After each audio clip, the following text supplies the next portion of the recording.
जैसा एक सपेरा बीन बजाता है तो पूरे सांप नाचते हैं, तो जब ये अकबर ओवैसी बोलता है तो हर कोई नाचते हैं और सुनने पे मजबूर होते हैं। ये हमारी ताकत है, ये आपकी ताकत है, आपके इत्तेहाद की ताकत है, हमारे बुजुर्गों की दुआएं हैं, हमारे माँ और बहनों की दुआओं का नतीजा है। ये जमात की ताकत है कि राव हो, रेड्डी हो, रोशया हो, किरण हो या कोई हो, उनको सुनना ही पड़ता है, सुनना ही पड़ता है। अरे एक ताकत है, जमात एक ताकत है। जमात कमजोर हो जाएगी तो क्या मैं कमजोर हो जाऊंगा?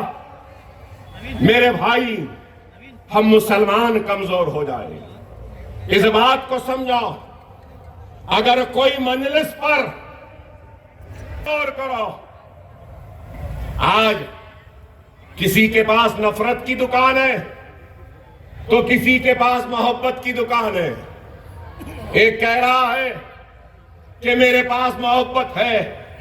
अरे तुम्हारे पास मोहब्बत है तो भागलपुर का फिसाद मोहब्बत की निशानी था? मलियाबाद का फिसाद क्या मोहब्बत की निशानी था? क्या रोड किला का फिसाद मोहब्बत की निशानी था? क्या गुजरात का फिसाद मोहब्बत की निशानी था? क्या बाबरी मस्जिद का ताला खोलना मोहब्बत की निशानी थी? मोहब्बत की दुकान चलाने वाले तुम्हारे बाप ने शिलान्यास करवाया चबूतरे पे और वहां से कैंपेनिंग का आगाज किया था। क्या यह मोहब्बत की दुकान थी? बाबरी मस्जिद की शहादत क्या मोहब्बत की दुकान है? बंबई के फिसादात क्या मोहब्बत की दुकान है? अरे 55,000 फिसादात देने वाले आज मोहब्बत की बात कर रहे हैं। अरे मैं तो कहूंगा मोहब्बत की दुकान भी इनके पास है, नफरत की दुकान भी इनके पास है और खामोश रहने की दुकान भी इनके पास है। सब इनके पास है। शायद दुनिया नहीं जानती, दुनिया जानती है इंदिरा गांधी के कारनामों को और खिदमात को भी। दुनिया जानती है राजीव गांधी के भी कारनामे और खिदमात को। दुनिया जानती है राहुल गांधी व सोनिया गांधी के भी खिदमात व काम को। बड़ी तकलीफ हुई जब मैंने पूछा कि वो कहां से आई। मुझसे कहा कि मैं महाराष्ट्र से आया। अरे मैं हिंदुस्तान में पैदा हुआ, मेरा बाप हिंदुस्तान में पैदा हुए, मेरे दादा हिंदुस्तान में पैदा हुए, मेरे परदादा हिंदुस्तान में पैदा हुए, मेरे सगर दादा हिंदुस्तान में पैदा हुए, मेरे दादा के दादा हिंदुस्तान में पैदा हुए, मेरे सगर दादा के सगर दादा भी हिंदुस्तान में पैदा हुए। मैं पूछना चाहता हूं राहुल गांधी साहब, आपकी वालिदा मोहतरमा कहां पैदा हुई?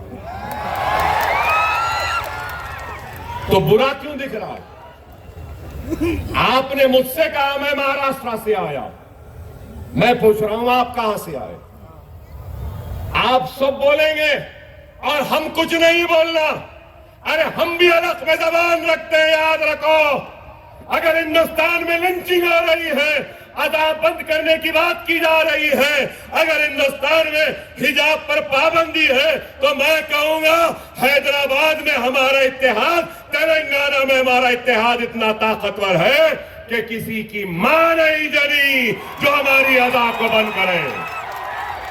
कोई हमारे बच्चियों के हिजाब को नहीं छीन सकता। ये हमारी ताकत है। खुदारा इस बात को समझो, हालात को समझो कि हालात किस तरफ है। मुत्तहिद नहीं होंगे तो फिर दुश्मन कामयाब होगा। अरे आज मैं फिर से कह रहा हूं कि मोहब्बत की दुकान भी इनके पास, नफरत की दुकान भी इनके पास। कांग्रेस का सदर कौन है? हम महाराष्ट्र से आए बोले ना, इनका सदर कहां से आया? आरएसएस से आया। राहुल गांधी बोल रहे हैं एमआईएम बीजेपी की बी टीम है, एमआईएम ऐसी है, हम जहां जाते हैं हमारे पीछे जाती है, वोट काटती है। ओहो, तुम उतनी दूर से एमआईएम को देख रहे, अपने बाजू चड्डी और निक्कर पहना आरएसएस का आदमी खड़ा है, वो नहीं दिखाई दे रहा। राहुल गांधी, रेवंत रेड्डी आरएसएस का, और आज कमजोर होती हुई बीजेपी को